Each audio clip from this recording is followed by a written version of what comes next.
Today is magpo-propagate tayo ng aking Darlie Sunshine at padadamihin ko sila.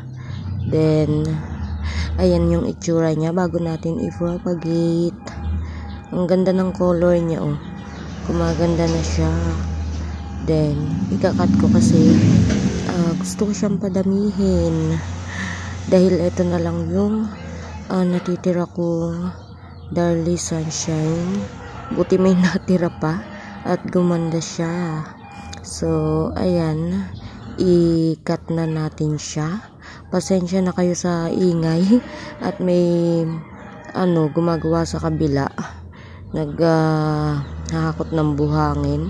Then, ayan, dito ikakat ko para maparami natin at madaming babies ang ibigay. Ayan, ang ganda. Ang ganda ng color niya, oh. Nasa vertical ko siya. Nasa vertical garden. So, ayan.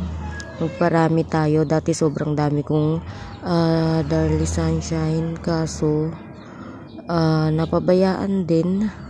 Ito sobrang tibay.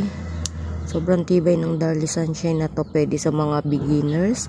At actually, nung nag-uumpisa pa lang ako, ito yung mga succulent ko. Ayan. Buti may natira pa. May natira pa akong Darlie Sunshine at padamihin natin. Madali lang din siyang maipropagate sa true leaf propagation. And eto hindi ko na ikakat kasi para may maganda naman ditong matira. And ayan, pag lumaki-laki din, ayan ikat natin. Tapos may mga maliliit pa siya dyan. Para naman maganda yung nasa wall natin na ilalagay. Then, dito ko siya ilalagay. Ito is, tinanggal ko yung soil kasi, dinagdagan ko ng more on rice hull. Ayan. Actually, kahit ano naman yung, yung soil, hindi siya maarte. Kasi dati, garden soil lang, kahit sobrang tigas ng soil, okay lang. Napakabait na tong si Darlie Sunshine. Then, eto dito ko siya ipapat para meron akong Darlie Sunshine dito.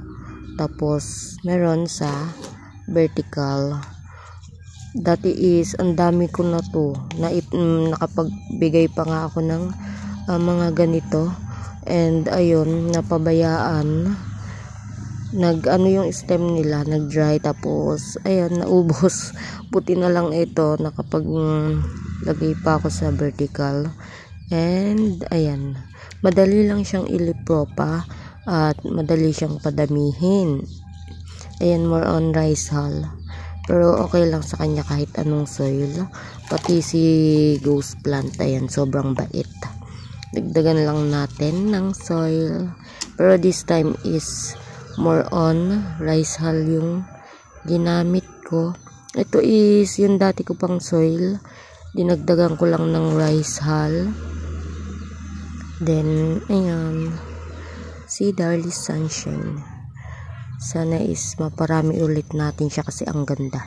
Ito, ang mga pangmalakasan ko dito sa lowland. Si Darlie Sunshine, si Adolphi, si Mendoza, and then si Ghost Plant. Ayan, sobrang tibay nila. Then, ayan, lalagay din ako dito sa pang vertical. Dadagdagan ko. At dito ko na ilalagay yung dalawa. Gumanda ito sa vertical yung aking Darlie Sunshine. Ilagay muna natin na lagas na dahon kasi, ayan, tutubo pa siya. Madali lang naman siyang tumubo. And madali lang magka-babies ito. Yung pinagkatan natin, ayan. Madali lang magka-babies. Then, ay pagsamahin ko na tong dalawa dito. Yan, meron tayong dalawang propagation. Then, once na lumaki siya, ayan. Meron na naman tayong ikakat hanggang sa maparami ulit natin si Darlie Sunshine. Ang ganda na to. Minsan brownish yung kanyang color or minsan parang siya orange ganun. And ayan, medyo gumaganda na yung color niya doon sa vertical.